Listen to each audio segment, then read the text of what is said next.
Hey, my name's Greg Seymour. I'm a counselor here in town, but I'm also part of a disaster response team that does stuff around the world whenever there's been a tsunami, earthquake, mudslide, anything that might need medical counseling or engineering professionals to come in to ground zero and help out. And here's what I want you to be thinking about. Before you or your team get involved in something like this, showing up in a place where something really bad has happened, you need to have some sort of working theological framework about pain and suffering and disaster. Because you're going to be confronted with some things that you typically are not here. In the United States, living your daily life, getting up and going and getting a cup of coffee, going to school, going home and watching Lost, you're going to be entering into an environment that's going to stretch you spiritually, theologically, socially, even culturally. But on the theological front, I would encourage you to begin developing some sort of way to make sense of pain and suffering. How do you make sense of that stuff? I'm thinking of Neo in the Matrix, not understanding why he's being pursued by these agents, and he even says at one point, "Why is this happening to me? I didn't even do anything." He has no way to make sense of the story. So you need to have some way to make sense of the story. The Bible offers us an amazing way to do that. There was a trinity in community with itself. There was a revolt among the angels. There was a fall among humanity, and a terrible battle has begun. And after the battle has started, now all kinds of crazy stuff can happen, even at the level of the natural or the creation. Disasters happen.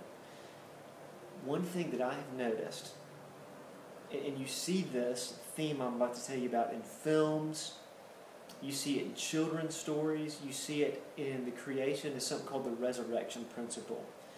And it's the principle that after death comes life. It's about to happen, probably in the next week and a half. Everything's going to sprout to life after it's been dead for several months. A lot of times in a disaster, everything gets wiped out. But over and over again, what we see in those type of situations is that people begin coming to faith, or there are church plants that happen. It happened in Sri Lanka, over on the western coast of the country where we were after the tsunami. There was a big church plant that happened right in the middle of a fishing village. It got totally wiped out. It's the resurrection principle.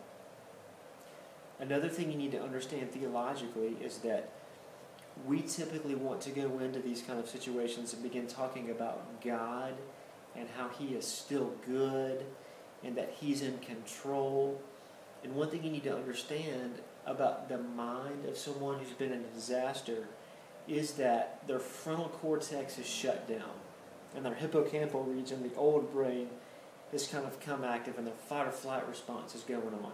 If the frontal cortex is shut down, they're not in any position to really even be thinking about deep philosophical things. So, going in and saying that God loves you is not going to jive with the fact that their frontal cortex is shut down. They're going to be thinking about much more primal things, like where can I find some food, where can I find some water, and why do I get startled all the time now when I hear anything fall down. That's called the exaggerated startle response, another symptom of post-traumatic stress. So, be careful about how you talk about God with someone who's just been in a disaster. Because the main thing they are thinking about is who's to blame for this.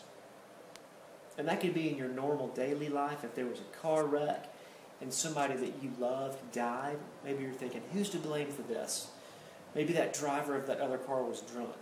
But in a disaster, guess who most people are usually blaming right off the bat? God. He was responsible for this. So they're going to be listening to how you're talking about God. That's why I would encourage you to be thinking about going in and meeting some of their immediate needs first, and just demonstrating love through action, setting the groundwork to even be able to talk about God. So as we talk about strategy, that's where we'll go next.